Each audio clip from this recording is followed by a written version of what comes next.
seluruh jemaat GBI Suntermo dan GBI Raja Wali Selatan. Selamat datang di ibadah online hari ini. Kami berharap Bapak dan Ibu di dalam kondisi baik dan penuh damai sejahtera. Berikut kami akan sampaikan pengumuman untuk sepekan ke depan. Bagi Bapak dan Ibu yang rindu untuk menabur, Bapak dan Ibu dapat memberi pada nomor rekening yang tertera di layar.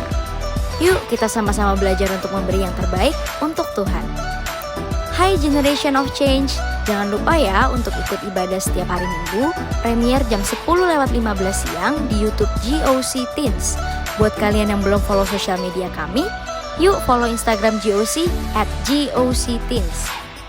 Bagi Bapak dan Ibu yang membutuhkan doa, silahkan memberikan prayer request Bapak Ibu ke Saudari Yunita dan Saudara Anthony dengan nomor WA yang tertera di layar. Kami sangat senang untuk bisa membantu dan berdoa bagi saudara. Shalom Bapak Ibu dan Saudara yang dikasihi Tuhan. Mari kita bersama-sama membaca Mazmur 91 untuk membangkitkan iman percaya kita bahwa perlindungan hanya ada di dalam nama Tuhan Yesus Kristus. Dalam lindungan Allah, orang yang duduk dalam lindungan yang maha tinggi dan bermalam dalam naungan yang maha kuasa akan berkata kepada Tuhan, tempat perlindunganku dan kubu pertahananku, Allahku yang kupercayai. Sungguh, dialah yang akan melepaskan engkau dari jerat penangkap burung, dari penyakit sampar yang busuk. Dengan kepaknya, ia akan menudungi engkau. Di bawah sayapnya, engkau akan berlindung. Kesetiaannya ialah perisai dan pagar tembok. Engkau tak usah takut terhadap kedahsyatan malam, terhadap panah yang terbang di waktu siang, terhadap penyakit sampar yang berjalan di dalam gelap, terhadap penyakit menular yang mengamuk di waktu petang. Walau 1.000 orang rebah di sisimu dan 10.000 di sebelah kananmu, tetapi itu tidak akan menimpamu. Engkau hanya menontonnya dengan matamu sendiri dan melihat pembalasan terhadap orang-orang fasik. Sebab Tuhan ialah tempat perlindunganmu, yang maha tinggi telah kau buat tempat perteduhanmu. Malapetaka tidak akan menimpa kamu, dan tulah tidak akan mendekat kepada kemahmu. Sebab malaikat-malaikatnya akan diperintahkannya kepadamu untuk menjaga engkau di segala jalanmu. Mereka akan menatang engkau di atas tangannya, supaya kakimu jangan terantuk kepada batu. Singa dan ular tedung akan kau langkahi. Engkau akan menginjak anak singa dan ular naga. Sungguh hatinya melekat kepadaku, maka aku akan meluputkannya. Aku akan membentenginya, sebab ia mengenal namaku. Bila ia berseru kepadaku, aku akan menjawab. Aku akan menyertai dia dalam kesesakan. Aku akan meluputkannya dan memuliakannya. Dengan panjang umur akan kukenyangkan dia, dan akan kuperlihatkan kepadanya keselamatan daripadaku. Amin.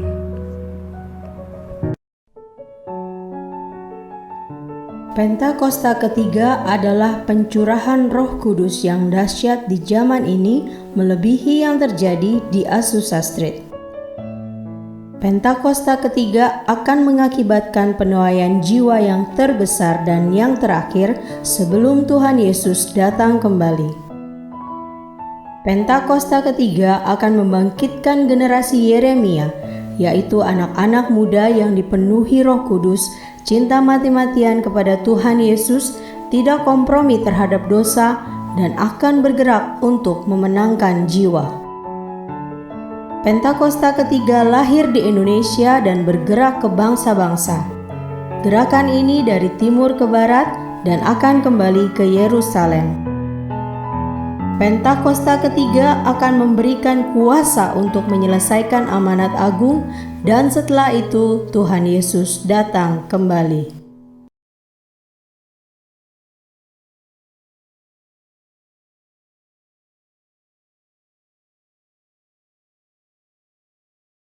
Shalom semua. Pada Voice of Pentecost kali ini kita akan membahas mengenai apakah orang yang belum dibaptis Roh Kudus dapat dipakai oleh Tuhan.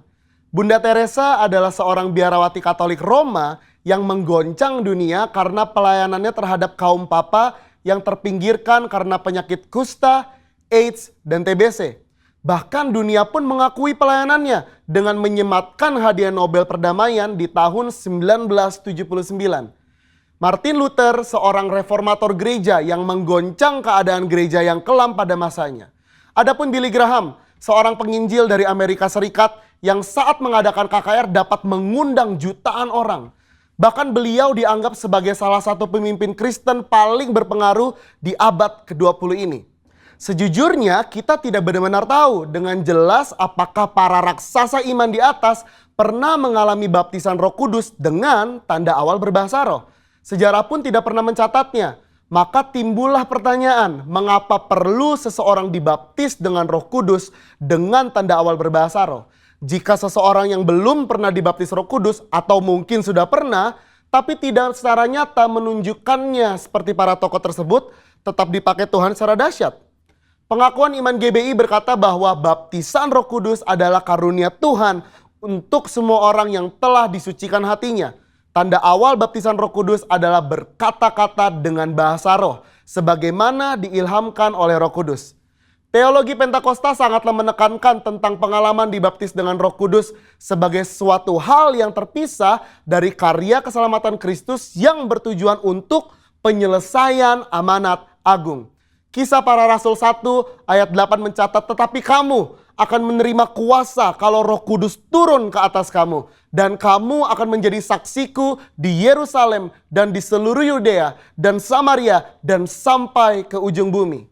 Kata kuasa di ayat tersebut berasal dari bahasa Yunani dunamis yang diterjemahkan juga sebagai dinamit, sesuatu yang memiliki daya ledak yang tinggi. Dengan kata lain, kuasa ini adalah kuasa yang sangat besar, yang dimana dengan kuasa ini amanat agung Tuhan Yesus pasti terselesaikan. Sangatlah menarik untuk disimak bahwa sesaat sebelum Tuhan Yesus terangkat ke surga, ia berpesan agar para murid tidak meninggalkan Yerusalem dan menyuruh mereka tinggal di sana sambil menantikan janji Bapa. Apakah janji Bapa yang dimaksud tersebut? Janji Bapa yang dimaksud Tuhan Yesus adalah bahwa para murid akan dibaptis dengan Roh Kudus. Poin penting untuk kita garis bawahi di sini adalah bahwa baptisan Roh Kudus adalah janji Bapa untuk semua orang percaya. Selanjutnya di Kisah Para Rasul pasal kedua adalah peristiwa turunnya Roh Kudus ke atas para rasul yang lebih kita kenal dengan peristiwa Pentakosta, di mana para rasul mulai berkata-kata dengan bahasa-bahasa lain seperti yang diberikan oleh Roh itu kepada mereka untuk mengatakannya. Dari sini dapat kita lihat bahwa janji Bapa tentang baptisan Roh Kudus selalu disertai dengan pengalaman karunia berbahasa roh. Dari peristiwa tersebut kita melihat dengan jelas bahwa ada perbedaan antara menerima Roh Kudus dengan dipenuhi Roh Kudus atau dibaptis dengan Roh Kudus. Setiap orang yang telah menerima Yesus sebagai Tuhan dan Juru Selamat, maka Roh Kudus berdiam di dalam dirinya. Bapa memberikan Roh Kudus di dalam hati kita sebagai jaminan dari semua yang telah disediakan untuk kita, yaitu anugerah keselamatan. Rasul Paulus pun menjelaskan di dalam 1 Korintus 6 ayat 19. Atau tidak tahukah kamu bahwa tubuhmu adalah bait Roh Kudus yang diam di dalam kamu? Roh Kudus yang kamu peroleh dari Allah dan bahwa kamu bukan milik kamu sendiri. Keberdiaman Roh Kudus di dalam hidup orang percaya memampukan seseorang untuk memiliki hidup yang menghasilkan buah roh. Namun, seseorang yang telah dibaptis dengan Roh Kudus akan memiliki kuasa untuk menyelesaikan amanat agung sesuai yang tertulis di dalam Kisah Para Rasul pasal 1 dan 2. Dalam hal ini kita melihat bahwa baptisan Roh Kudus berfungsi secara eksternal. Alkitab juga mencatat dampak-dampak daripada baptisan Roh Kudus secara internal, antara lain sebagai berikut. Yang pertama, baptisan Roh Kudus mengubah kehidupan doa kita. Roma 8 ayat 26-27. Yang kedua, baptisan Roh Kudus membangun iman kita. 1 Korintus 14 ayat 4a. Yang ketiga, baptisan Roh Kudus menyempurnakan pujian dan penyembahan kita. 1 Korintus 14 ayat 15. Dan yang keempat, baptisan Roh Kudus meningkatkan kepekaan rohani kita. 1 Korintus 14 ayat 2.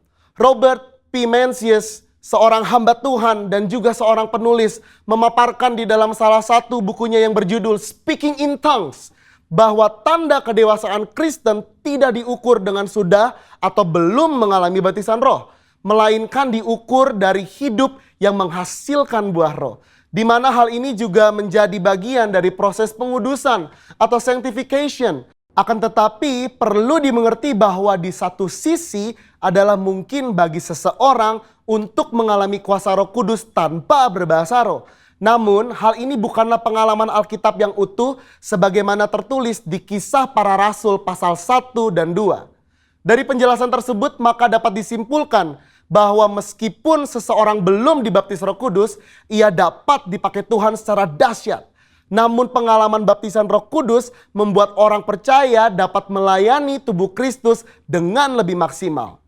Jikalau Alkitab menuliskan adanya pengalaman kepenuhan Roh Kudus dengan tanda awal berkata-kata dengan bahasa roh, mengapakah kita tidak merindukannya?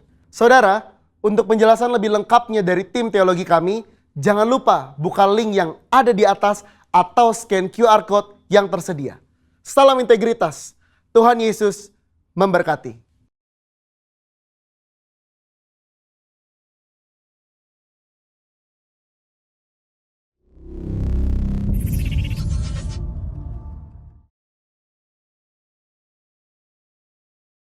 Shalom GBI Sunter Mall dan GBI Raja Wali Selatan. Siapa yang percaya bahwa di dalam nama Yesus ada kuasa, boleh sama-sama katakan amin. Hari ini kita mau bersuka cita sama-sama dan memuji nama Tuhan. Karena kita punya Allah yang berkuasa, namanya dahsyat. Kita mau agungkan sama-sama hari ini. Bebaskan diri kita untuk bertepuk tangan. Firman-Mu, kebenaran-Mu, itulah kekuatanku. Iman dan keadilan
for today.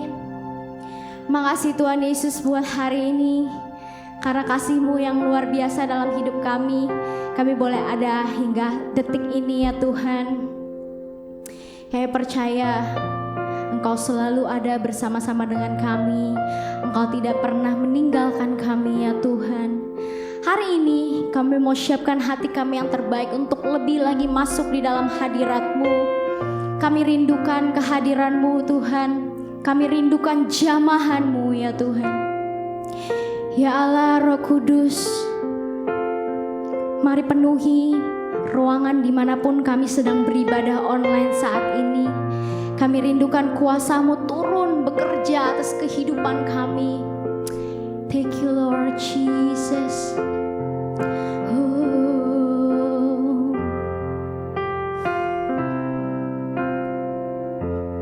Allah Roh Kudus, penuhi kami. Ku rindu Kau selalu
lagi dipenuhi oleh kuasa-Mu. Kami rindu lebih lagi dipenuhi oleh kuasa Roh Kudus. Kami rindukan Engkau.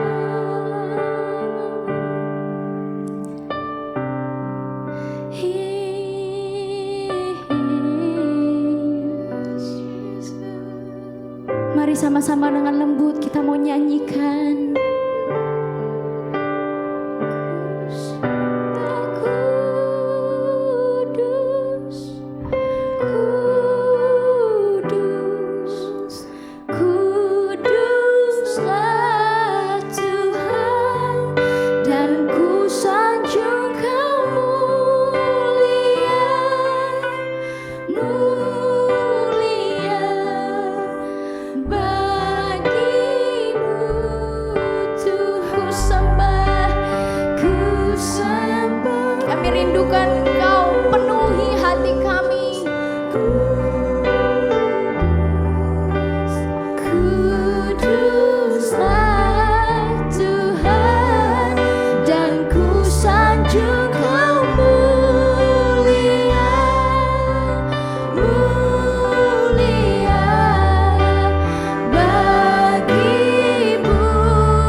Sama Tuhan saat ini, curahkan Roh-Mu atas kehidupan kami ya Tuhan. Curahkan Roh Kudus-Mu, penuhi kami dengan Roh-Mu. Biar Roh-Mu yang hidup, yang bertahta, berkuasa atas kehidupan kami. Curahkan Roh-Mu ya Tuhan atas hidup kami, atas keluarga kami ya Tuhan. Dalam segala aspek kehidupan kami mau berjalan, kami mau hidup di dalam Roh-Mu ya Tuhan. Hidupkan Roh-Mu,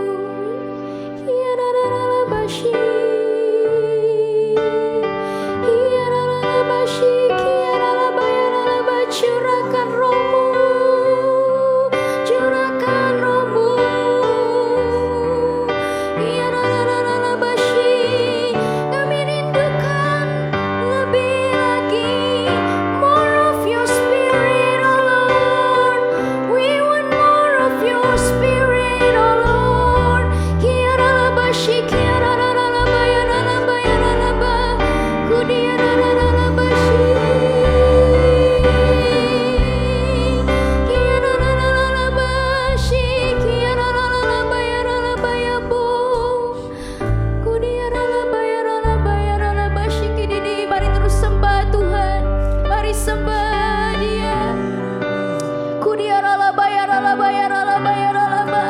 Segenap hati, segenap jiwa menyembah-Mu.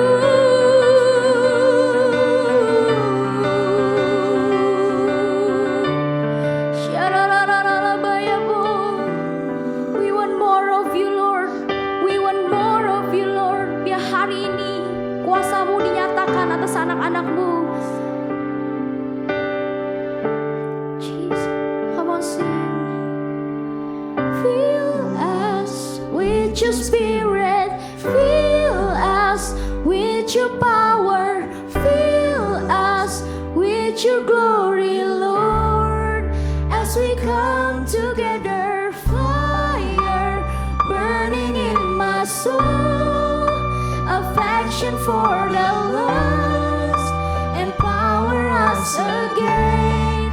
As we come Sekali lagi katakan, with Your Spirit, fill us with Your power, fill us with your glory, Lord, as we come together, fire burning in my soul, affection for the lost, empower us again as we come together.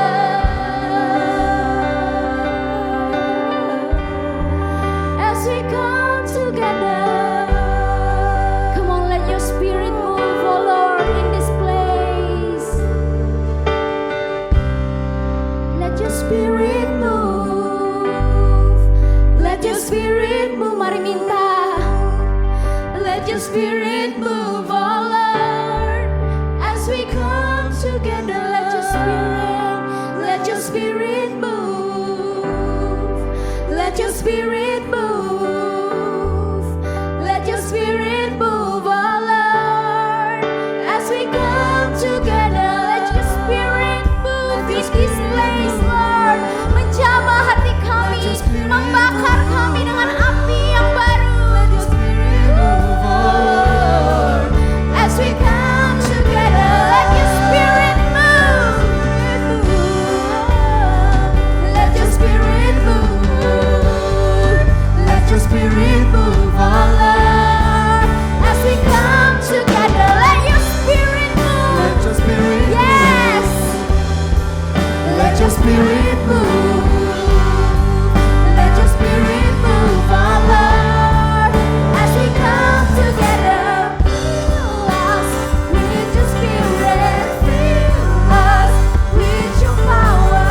Fill us with your glory, Lord, as we come together.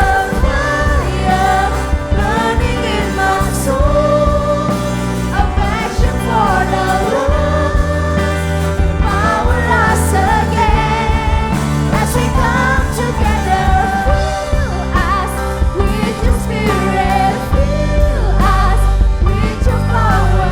Fill us with your glory, Lord, as we come together. Biar api-Mu membakar setiap kami. Biarkan kami memiliki belas kasihan buat jiwa-jiwa, Tuhan. power us again. As we come together, fill us with your spirit. Fill us with your power. Fill us with your glory, Lord, as we come together. Fire burning in my soul, affection for the lost, empower us again as we come together.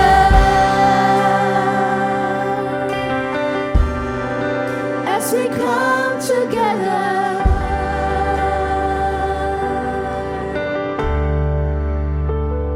Haleluya. Thank you Lord, ini hidup kami, pakailah untuk kemuliaan-Mu. Kayak percaya ketika hidup kami dipenuhi oleh Roh-Mu, Roh Kudus-Mu ada di dalam setiap kami. Engkau memperlengkapi kami dengan kuasa untuk menyelesaikan amanat agung, untuk kami bisa punya belas kasihan untuk jiwa-jiwa yang terhilang, yang masih belum mengenal Tuhan. Biarlah dengan Roh-Mu yang ada di dalam kami, kayak boleh terus bersemangat, menyala-nyala Tuhan, hidup untuk kemuliaan nama-Mu. Thank you Lord for today. Biarlah segala pujian dan hormat, kemuliaan hanya bagi nama-Mu. Di dalam nama Yesus, sama-sama kita katakan, amin. Halo Shalom, salam sejahtera bagi kita semua. Apa kabarnya? Senang sekali saya Henny Kristianus bisa melayani Anda meskipun melalui ibadah online. Semoga firman Tuhan yang saya sampaikan ini dapat menjadi berkat bagi kita semua. Have a blessed Sunday. Bapa di sorga, kami mengucap syukur untuk hadirat-Mu di tengah-tengah kami Tuhan. Terima kasih untuk Roh Kudus-Mu yang berdiam di dalam hati kami. Bapa, pimpin kami terus supaya kami memahami firman-Mu dengan bahasa yang mudah kami mengerti, supaya kami bisa menghidupinya dalam hidup kami. Berikanlah roh hikmat dan wahyu, supaya kami boleh menangkap maksud firman-Mu. Pimpin hamba-Mu Tuhan, hamba menyerahkan menit-menit ke depan ke dalam pimpinan Roh Kudus sepenuhnya, karena sungguh tanpa pimpinan-Mu, hamba tidak mampu. Demi nama Yesus kami berdoa. Amen. Senang sekali bisa kembali melayani Anda dalam ibadah online. Hari ini saya akan menyampaikan firman Tuhan mengenai bijak mengelola keuangan. Kegagalan banyak anak-anak Tuhan, salah satunya adalah di area keuangan. Seringkali hidup kita tidak jadi berkat karena kita tidak pandai mengelola keuangan. Banyak orang yang susah bukan karena mereka tidak punya penghasilan, tapi mereka tidak bijak mengatur keuangan. Sebesar apapun penghasilan Anda, kalau Anda tidak bijak mengelolanya, Anda akan selalu merasa kurang. Mari belajar berkata cukup. Rasul Paulus dalam Filipi 4 ayat 11 berkata, "Aku telah belajar mencukupkan diri dalam segala keadaan." Apapun keadaan kita harus belajar mencukupkan diri. Belajar mencukupkan diri dengan apa yang bisa kita nikmati. Jangan selalu menginginkan apa yang dimiliki orang lain. Jangan pakai ukuran orang lain untuk menentukan kebahagiaan kita. Kalau kita selalu membandingkan hidup kita dengan orang lain, kita akan terpuruk dan iri hati. Jangan berpikir bahwa kalau aku bisa punya segalanya, aku pasti bahagia. Karena buktinya hari ini banyak orang kaya yang bisa beli segalanya, tapi mereka juga tidak bahagia. Ada orang kaya yang bahagia juga tentunya. Kebahagiaan itu tidak ditentukan dari seberapa banyak yang bisa kita miliki, tapi seberapa banyak yang kita bisa nikmati. Percayalah bahwa kebahagiaan itu dari dalam. Abundance of the heart. Ketika kita bisa merasa cukup, ketika kita bisa belajar bersyukur, ketika kita bisa diberi rasa nikmat oleh Tuhan dalam segala keadaan. Tidak tergantung dari seberapa banyak uang yang kita miliki, tidak tergantung dari apakah kita punya barang-barang yang bermerek, yang branded, tidak terukur dari besar kecilnya pendapatan kita. Kita bisa bahagia dalam keadaan apapun, karena berkat Tuhan bukan diukur dari banyaknya jumlah, tetapi karunia untuk menikmatinya. Pengkhotbah 5 ayat 19 berkata begini, "Setiap orang yang dikaruniai Allah kekayaan dan harta benda dan kuasa untuk menikmatinya, untuk menerima bagiannya, dan untuk bersuka cita dalam jerih payahnya, juga itu pun karunia Allah." Ayat 20 berkata gini, "Tidak sering ia mengingat umurnya, karena Allah membiarkan dia sibuk dengan kesenangan hatinya." Berkat dari Tuhan bukan diukur dari seberapa banyak harta yang kita miliki, tapi seberapa banyak yang kita bisa nikmati. Banyak kali orang sibuk cari uang tiada henti, dan ketika mereka berpikir ingin menikmati, mereka sudah terlambat. Umur sudah tua, biasanya tidak boleh makan ini, tidak boleh makan itu. Untuk pergi kemana-mana, kaki sudah sakit, badan mulai lelah. Nikmatilah hidup ini. Seberapapun yang Anda bisa miliki, nikmati. Karena karunia untuk menikmati itu pemberian Tuhan bagi kita. Arti diberkati yang sesungguhnya adalah ketika kita bisa menikmati hidup kita. Tahukah Anda bahwa uang itu selalu membuat kita merasa kurang? Pengkhotbah 5 ayat 10 berkata begini, "Siapa mencintai uang tidak akan puas dengan uang. Siapa mencintai kekayaan tidak akan puas dengan penghasilannya. Ini pun sia-sia. Dengan bertambahnya harta, bertambah pula orang-orang yang menghabiskannya. Dan apakah keuntungan pemiliknya selain daripada melihatnya?" Seberapa banyak pun harta kita nggak akan pernah ada puasnya. Seberapa banyak pun uang kita nggak akan pernah ada puasnya. Karena uang punya sifat selalu membuat manusia merasa kurang. Berapapun penghasilan kita, nggak akan pernah ada cukupnya. Jangan pakai uang sebagai takaran untuk kebahagiaan. Karena uang itu akan selalu membuat kita tidak bahagia, selalu kurang. Nah, bagaimana kita bijak mengelola keuangan sejak muda supaya di masa tua kita tidak susah? Karena itulah penting sekali untuk kita belajar mencukupkan diri dalam segala keadaan. Karena kalau kita bisa bijak mengelola keuangan sejak masih muda, kita tidak akan susah di masa tua. Pelajaran yang saya ingin bagikan yang pertama-tama, jangan mengejar barang yang sia-sia.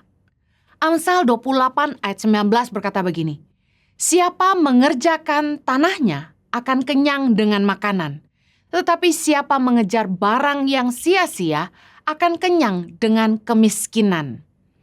Kalau kita kerja rajin, kita akan kenyang dengan makanan, arti firman Tuhan. Tapi kalau fokus kita adalah mengejar barang yang sia-sia, kita akan kenyang dengan kemiskinan. Kenapa? Karena orang yang selalu mengejar barang yang sia-sia, seberapa banyak pun penghasilannya pasti habis juga. Gak ada sisa untuk ditabung, dan bahkan mungkin bisa kurang.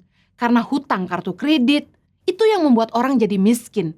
Bukan karena mereka tidak punya penghasilan, tapi karena mereka tidak pandai mengelola keuangan. Amsal 12 ayat 11 berkata begini, siapa mengerjakan tanahnya akan kenyang dengan makanan. Tetapi siapa mengejar barang yang sia-sia tidak berakal budi. Mari kita belajar bahwa kita tidak boleh mengejar barang yang sia-sia karena bagi Tuhan itu merupakan sebuah kebodohan. Jangan lapar mata. Ada istilah lapar mata.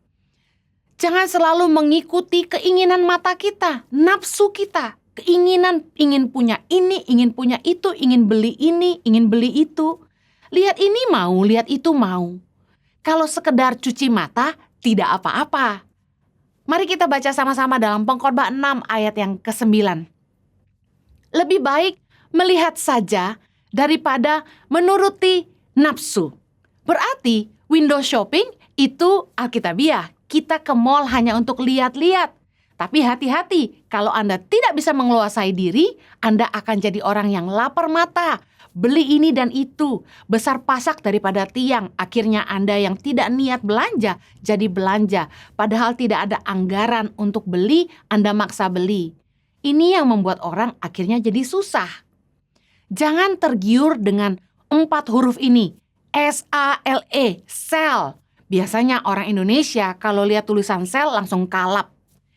Jangan juga tergiur dengan tulisan cicilan 12 kali tanpa bunga. Karena Anda tahu seberapa banyak pun yang Anda beli meskipun bisa dicicil 12 kali, hutang tetap harus dibayar. Ambil barang A, cicilan 12 kali. Beli barang B, cicilan 12 kali. Beli barang C, cicilan 12 kali. At the end of the day, setiap bulan, cicilan Anda akan besar sekali. Jangan hidup kemakan gengsi. Firman Tuhan berkata, orang yang mengejar barang yang sia-sia itu tidak berakal budi. Nilai hidup kita tidak ditentukan oleh label dunia. Kalau memang kita mampu beli, silakan. Tapi kalau tidak mampu, jangan berhutang. Jangan sampai demi punya tas mahal, tas bermerek, kita cicil 12 kali. Kita ngutang sana sini, gesek kartu kredit. Karena semua hutang harus dibayar. Nilai hidup kita tidak ditentukan oleh label dunia. Anda nggak jauh lebih berharga hanya karena Anda pakai tas yang mahal.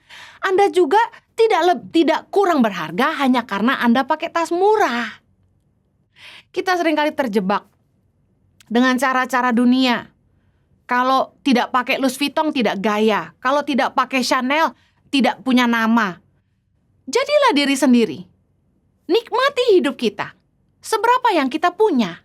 Jangan sampai kita menginginkan tapi kita tidak punya kemampuan. Itu besar mata namanya. Jangan kemakan gengsi lah. Bergaul dengan orang-orang yang punya uang lebih banyak dari kita. Mereka bisa mampu beli tas mahal, sepatu mahal, baju bermerek, beli mobil yang mahal, lalu kita kepingin seperti mereka padahal kita nggak bisa. Karena ingat, hutang kita tanggung sendiri, bukan orang lain yang bayarin kita. Jangan sampai kemakan gengsi karena nilai hidup kita tidak ditentukan dari label dunia. Lebih baik hidup sederhana tapi bahagia. Hutang pasti bikin sengsara. Saya ingin mengajarkan pedoman hemat. Yang pertama, belilah yang dibutuhkan. Saya senang punya suami yang kalau saya belanja apa-apa atau ingin beli apa saja, dia selalu bertanya, emang butuh? Awalnya menjengkelkan. Dalam hati, pelit banget sih.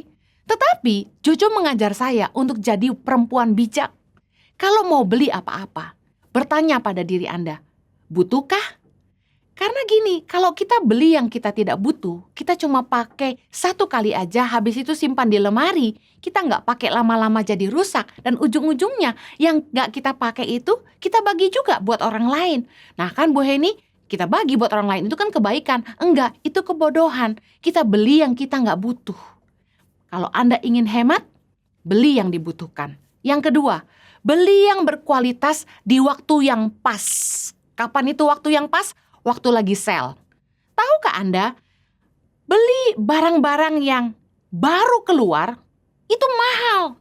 Tapi kalau sudah lewat musimnya atau sudah ganti seri terbarunya, kita akan jauh lebih hemat. Kebanyakan orang mengejar barang yang baru keluar. Seperti kacang goreng. Padahal kalau kita mau sabar sedikit, harganya akan turun. Akan jauh lebih hemat. Mungkin untuk barang yang mahal kita bisa hemat 1 juta, 2 juta. Harus sabar. Di Australia kami punya kebiasaan. Kami hanya belanja ketika Natal dan juga ketika musim itu ganti. Kenapa? Kami beli baju winter saat masuk musim summer. Kami beli baju-baju hangat justru ketika sudah mau musim panas. Kenapa begitu? Karena harganya jauh lebih murah. Harganya bisa turun 70%. Murahnya luar biasa dengan kualitas yang sama. Belilah barang yang berkualitas, bukan asal yang murah. Saya sarankan kalau ibu-ibu mau bijaksana, selalu belanja barang yang berkualitas, tidak selalu bermerek. Tapi kualitas memang tidak bisa bohong, harganya pasti jauh lebih mahal dibandingkan barang-barang yang Anda bisa beli mungkin di Mangga 2, di ITC. Tapi saya mau bilang gini, barang yang berkualitas itu pada akhirnya akan jauh lebih long lasting, tahan lama. Dan Anda akan memakai itu untuk waktu yang panjang dan pada ujungnya Anda akan jauh lebih hemat. Daripada beli murah-murah, sekali pakai rusak, Anda akan jauh lebih boros karena Anda harus beli lagi. Satu kali saya diajarin, Bu Heni, kalau mau beli minyak goreng, belilah minyak goreng yang agak mahal. Karena ketika ibu pakai untuk goreng, itu dia masih bening. Sehingga bisa dipakai berkali-kali. Dan sehat lagi. Kalau Anda beli minyak goreng yang murah, kelihatannya murah separuh harga. Tapi cepat jadi hitam warnanya dan akhirnya jadi boros. Minyak cepat habis karena harus ganti terus. Saya belajar bahwa kualitas itu nggak mungkin bohong.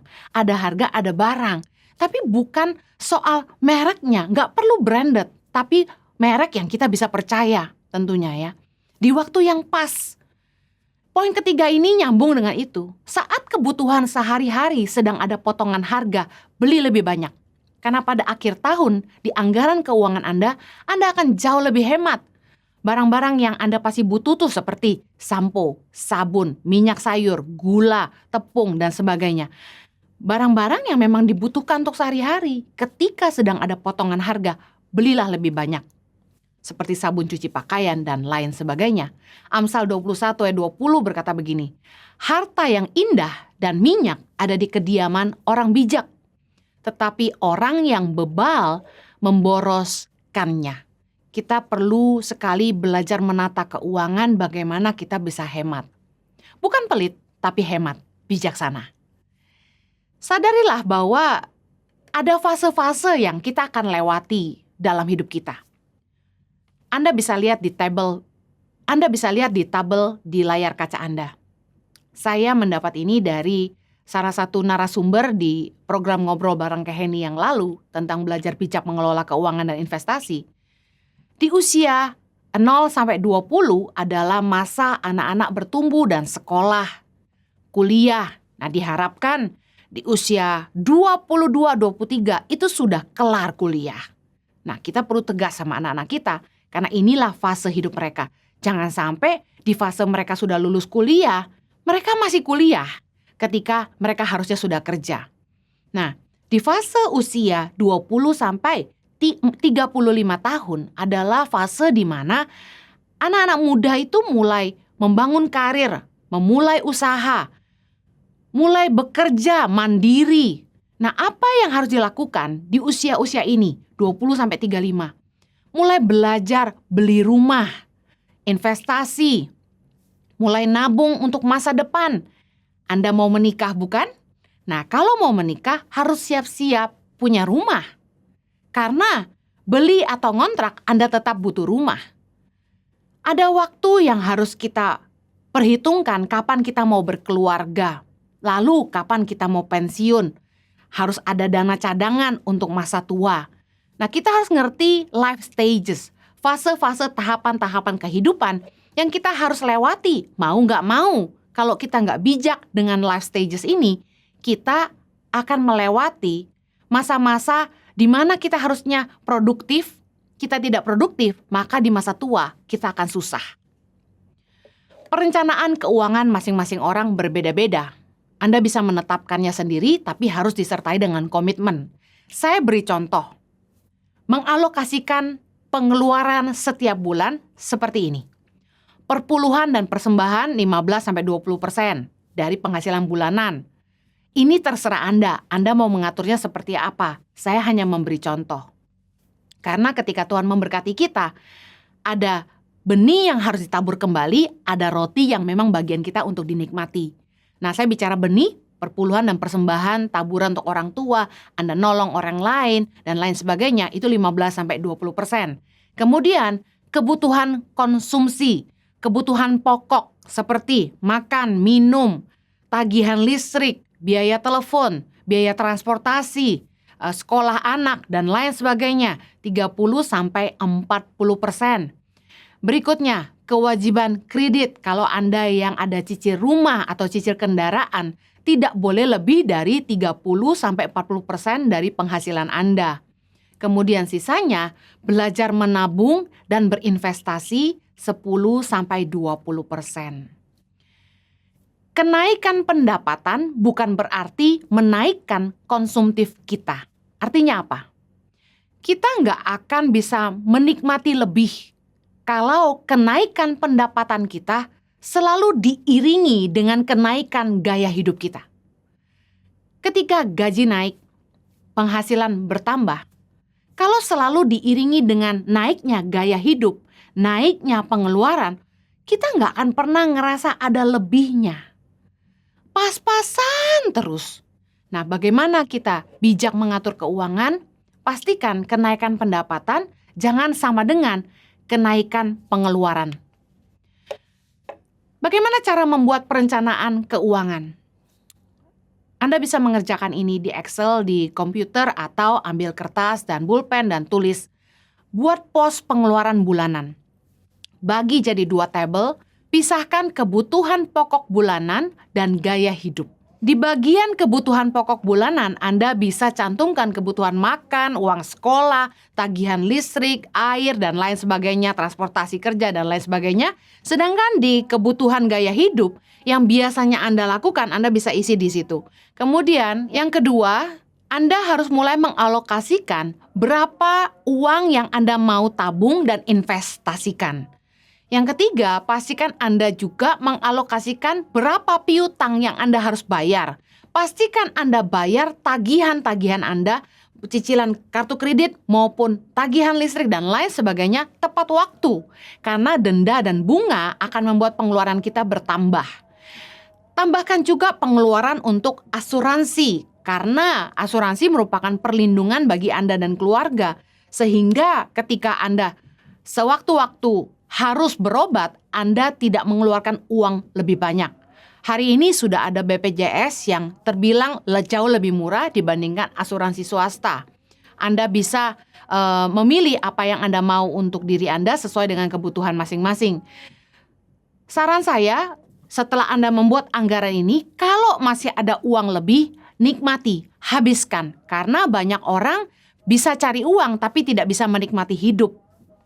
Akhirnya kita hanya kerja keras untuk mencukupi kebutuhan aja, kita jadi budak uang pada akhirnya. Pastikan ketika Anda berlelah-lelah mencari uang, Anda juga punya bagian untuk menikmatinya. Anda harus layak untuk menghargai diri Anda sendiri. Saya ingin share di bagian akhir khotbah saya mengenai investasi yang alkitabiah. Di Amsal 24 ayat ke-27 dikatakan begini, selesaikanlah pekerjaanmu di luar, siapkanlah itu di ladang, baru kemudian dirikanlah rumahmu. Anak-anak muda ketika baru lulus kuliah pastinya akan cari kerja atau mulai usaha. Nah, ketika kita mulai bekerja, mempunyai penghasilan sendiri, ya sudah bekerja atau berusaha, memiliki usaha, fase berikutnya adalah bangun rumah, kata firman Tuhan. Investasi yang alkitabiah adalah menyediakan rumah tinggal. Miliki investasi sejak muda. Karena dengan menyediakan rumah tinggal, mari belajar memiliki investasi sejak muda. Dengan punya cicilan untuk rumah atau KPR, kita akan disiplin menyisihkan setiap penghasilan kita untuk hal yang penting. Karena rumah adalah salah satu kebutuhan pokok manusia yang setiap orang pasti butuhkan. Apalagi ketika mau berumah tangga. Ketika kita punya kewajiban untuk hal yang penting yaitu rumah setiap bulan, kita akan cenderung lebih bijaksana mentata keuangan kita sehingga uang kita tidak habis untuk hal-hal yang sia-sia atau yang kurang penting. Kalau Anda menghabiskan uang Anda untuk hal-hal yang kurang penting, maka Anda akan kehilangan hal-hal yang penting. Ingat bahwa ketika kita mulai berinvestasi sejak muda, ini benefitnya. Gaji akan naik terus, katakan amin. Tetapi cicilan KPR itu tetap sama. Katakan Anda mengambil cicilan 15 tahun, 20 tahun, atau 25 tahun. Nilai cicilan bulanan itu tetap sama. Tergantung bunga tentunya, tetapi gaji Anda naik terus. Dan nilai aset itu bertambah terus. Makanya saya sarankan anak-anak muda, ayo berinvestasi sejak muda. Saya sama suami dari sejak sebelum nikah, kami nabung sama-sama untuk bisa mencicil rumah kecil. Karena kami sadar bahwa rumah tinggal adalah kebutuhan pokok. Kalau saya pribadi tidak mau kontrak. Kenapa? Karena waktu kontrak itu juga tidak murah. Daripada uangnya saya bayar untuk kontrakan, lebih baik saya tabung supaya bisa jadi DP atau uang muka untuk cicilan rumah. Anggap saja investasi rumah itu adalah tabungan, yang sebenarnya juga merupakan investasi untuk masa depan. Karena kalau kita tidak butuh sekalipun, rumah itu bisa kita sewakan dan kemudian menjadi penghasilan tambahan. Bahkan dari uang sewanya bisa menutupi biaya cicilan bulanan untuk rumah itu sendiri.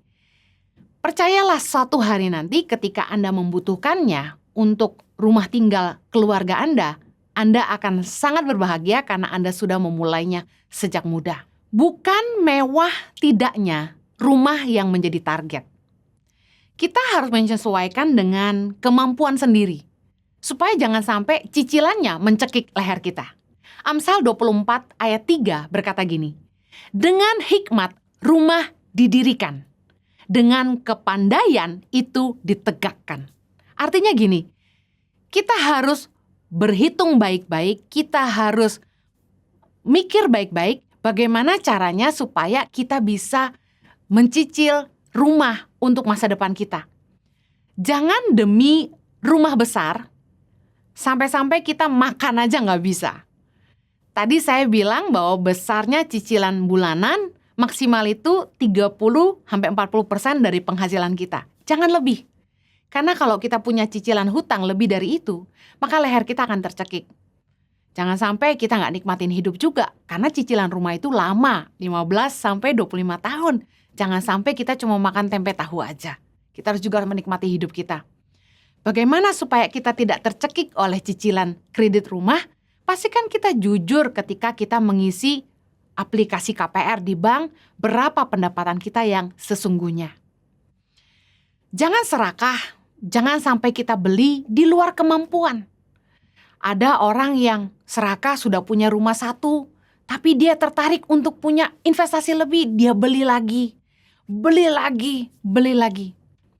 Karena memang ketika marketnya bagus, investasi kita ada yang sewa, mungkin nggak berasa. Karena cicilan bisa ditutupi, bahkan juga biaya maintenance bisa ditutupi oleh penyewa kalau yang kita beli itu apartemen. Tapi juga pikirkan, bagaimana kalau tidak ada yang sewa? Maka pengeluaran strata atau maintenance pemeliharaannya menjadi tanggung jawab kita. Plus kita harus bayar cicilan KPR-nya. Bijaksanalah.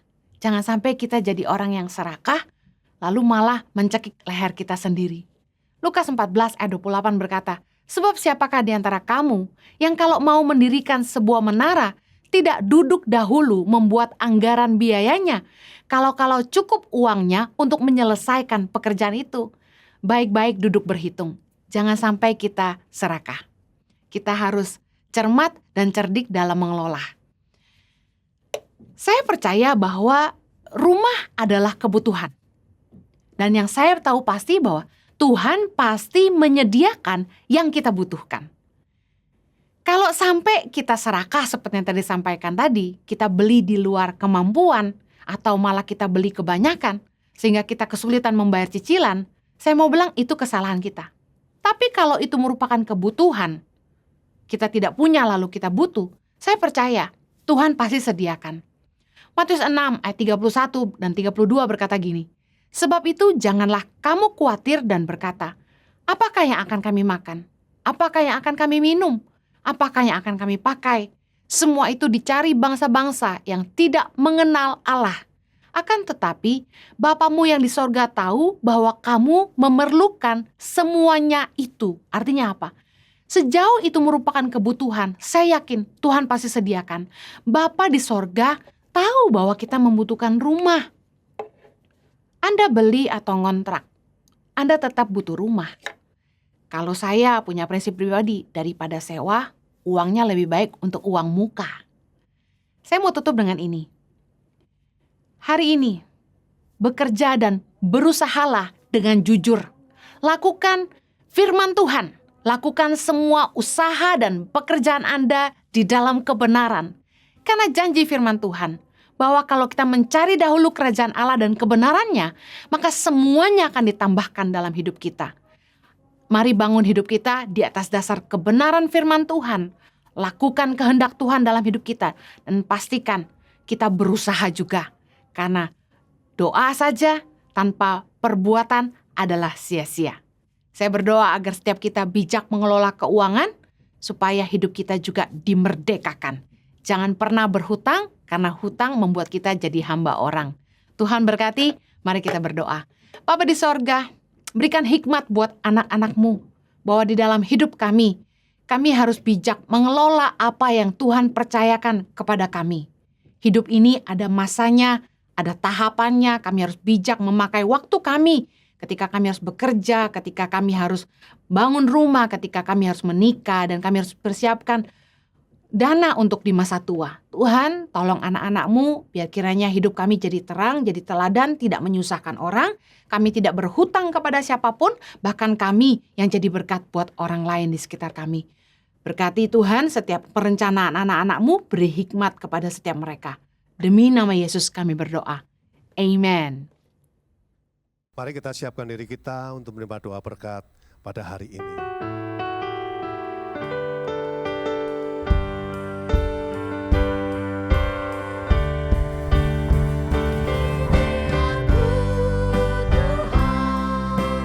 Utuslah aku sampai generasi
Bapak Ibu Saudara yang terkasih, dimanapun tempat kalian berada saat ini, mari angkatlah kedua tanganmu, arahkan hati dan pikiranmu kepada Dia Allah kita yang Maha Kuasa. Engkau adalah kekasih Allah, Engkau adalah biji mata Allah sendiri. Terimalah berkat, berkelimpahan Tuhan anugerahkan dalam kehidupanmu. Ada berkat damai sejahtera, sukacita Tuhan penuhkan dalam hati dan pikiranmu. Berkat perlindungan Tuhan berikan dalam segala aktivitas dalam kehidupanmu. Bahkan berkat keberhasilan menyertai setiap usaha pekerjaanmu. Juga berkat kesehatan Tuhan anugerahkan dalam tubuh jasmanimu. Terimalah dari Bapa di surga melalui anak yang tunggal, Tuhan kita Yesus Kristus, dan persekutuan yang manis dengan Allah Roh Kudus menyertai kehidupanmu mulai hari ini sampai selama-lamanya. Setiap kita yang percaya dan diberkati bersama-sama katakan amin.